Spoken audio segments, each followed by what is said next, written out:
Hey, it's GC Kinsey, and today I want to talk about the most common misunderstanding I hear about being demi. But isn't that just normal?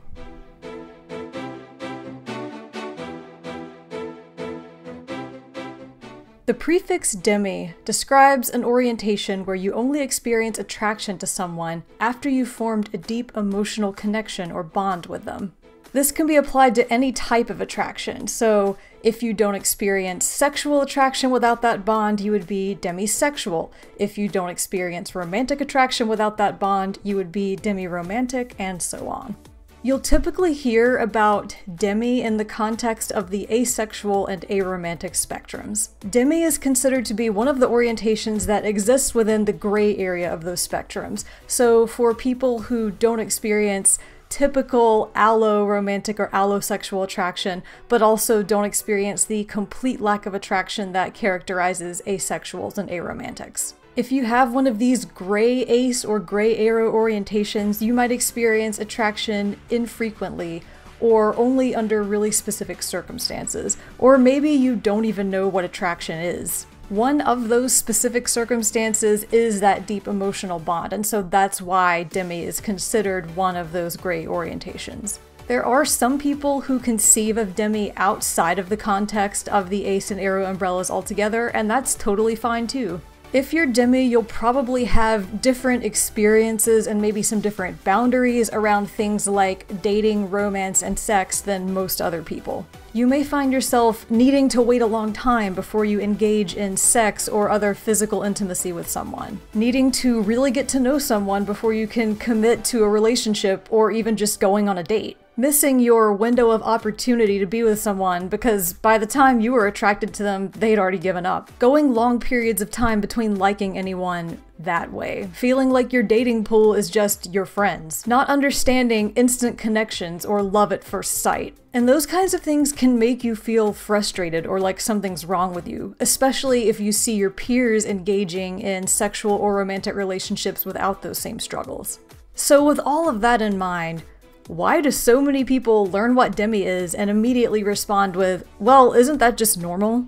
I think it all comes down to confusion about orientation and preference. There are some people who would rather date or have sex with someone they're emotionally close to. They might have some boundaries or limitations about not engaging in certain intimate behavior until they've gotten to know the other person really well. Even if they're attracted to the other person, they're not going to jump in too quickly until that emotional bond has formed. On the surface, this might sound a lot like being demi, but it's actually quite different because it's centered around behavior rather than attraction. If you're demi, the emotional bond isn't a preference, it's a requirement. You literally cannot feel attraction without it. The way I tend to think of it is that without that bond established, it's basically like you're asexual or aromantic. You don't feel any attraction at all. It's only after the bond has formed that you're even capable of being attracted to that other person. It's not about your boundaries or your personal wishes or what you'd rather do. It's not about your behavior. It's about the way you experience attraction. And that's what makes it an orientation rather than a preference. If you have a preference, you may want that emotional bond before you engage in sex or romance, but if you have a demi orientation, you need it. Otherwise, that attraction just can't happen. So, want versus need, preference versus orientation, two different things. And when someone first learns what demi is, it is really easy to get that mixed up, especially if the definition of demi isn't explained very well. And outside of ace and aro communities, it usually isn't. I've had people argue to my face that demi is just a preference actually, or that it's a made-up orientation for people who want to feel like special snowflakes, until I explain what it actually means. So clearly that misunderstanding about orientation versus preference is part of the problem. But there's another issue at play. Why do so many people think that having that emotional bond as a precursor to a sexual or romantic relationship is normal? What does normal even mean here? Are we defining normal as frequent or common? Because if that's the case, it's just as normal not to have that emotional bond up front, maybe even more so. There are plenty of ways that people engage in sex and romance that don't involve any sort of emotional bond. Casual dating and hooking up, speed dating, blind dating, matchmaking, or arranged partnerships. And the use of spaces like websites, apps, bars, and clubs to find someone to date or have sex with. A lot of people even describe casual dating as a way to get to know each other and form that emotional bond. The bond isn't a precursor to dating, it's part of the process. And the internet has made these kind of quick, casual, sexual, and romantic encounters more frequent and prevalent than ever. So there must be something else we mean by normal in this context, right? My theory is that when people say Demi is just normal, what they really mean is it's idealized. They're using the word normal to describe the correct or morally superior way of doing things.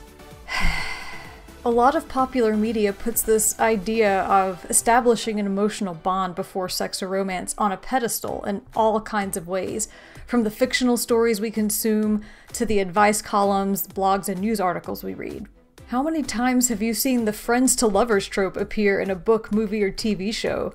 Bonus points if the friendship started in childhood, or the friends are each other's first everything, and it's presented like the sweetest thing ever. How many times have you heard advice like, it's always better to wait, or you should marry your best friend? How many times have you cried happy tears over a feel-good news story about childhood playmates turned high school sweethearts who are now celebrating their 50th wedding anniversary? Come on, you gotta admit that's like super cute. There are so many ways that media and culture hold up this emotional bond as the gold standard. And for Demis, that might actually be appealing or make us feel seen.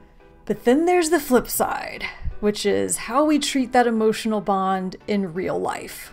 As much as we hold it up as the ideal, there's also this very pervasive attitude that friends and lovers are two separate categories and never the twain shall meet. But if you're Demi and you just can't feel attraction for someone without that emotional bond first, there's a good chance that anyone you engage with sexually or romantically probably is going to be your friend first. So where does that leave you? In a really awkward position, that's where. If you're Demi, you're less likely to hear your crush say, "Oh yes, I totally feel the same way," and more likely to hear something like, "Sorry, I just don't want to risk ruining our friendship." "Oh, but I know you too well, you're like a sibling to me. If you'd asked me sooner, I actually would have said yes, but by now I've already moved on." Now, you might get around this if you go ahead and engage in sexual or romantic behavior with that person before your attraction to them forms. But if you do that, then you run the risk of hearing things like, "Well, why are you with me if you're not really into me?" Seriously, you just can't win.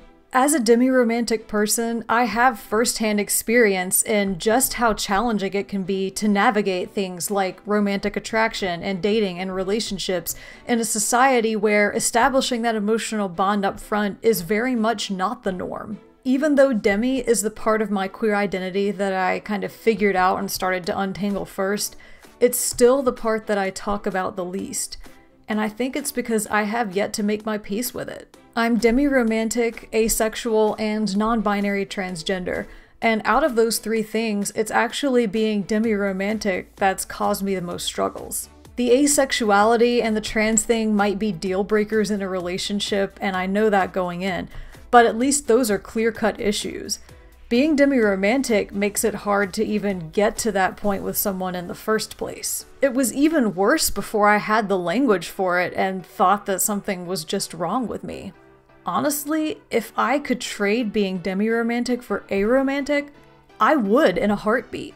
The nature of my demi-orientation, combined with the dating and relationship culture we live in, unfortunately makes it very hard to be demi-romantic and proud. Which is why it is so frustrating when I hear Demi described as just normal. If that were the case, if everyone were demi-romantic and or demisexual, casual dating and hookups wouldn't exist as we know it. Neither would any sort of matchmaking like blind dates or arranged marriages. No one would feel that spark of attraction for a random stranger they've just met, or a sudden urge to go kiss someone on the other side of the club, all things COVID aside, of course. People wouldn't complain about being friend-zoned, or worry about ruining a friendship. Ugh. because friendship would be a prerequisite to romance and sex. Everyone would seek that emotional connection on a platonic level before they were even capable of wanting anything else. But that's clearly not the world we live in. So tell me, how is Demi just normal again?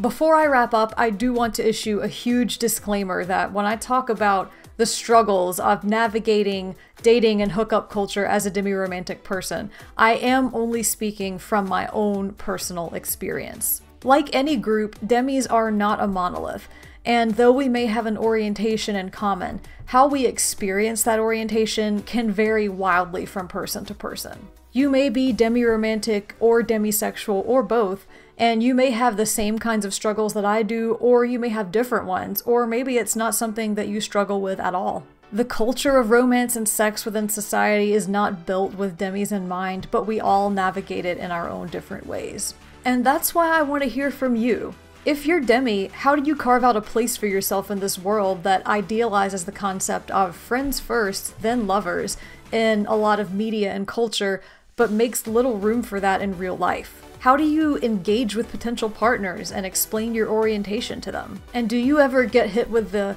"it's just normal" thing too? And if you're not demi, I would love to hear from you as well. Did I help clear up any misconceptions you might have had? Do you still have questions? Demi or not, please drop a comment below and let's get a discussion going.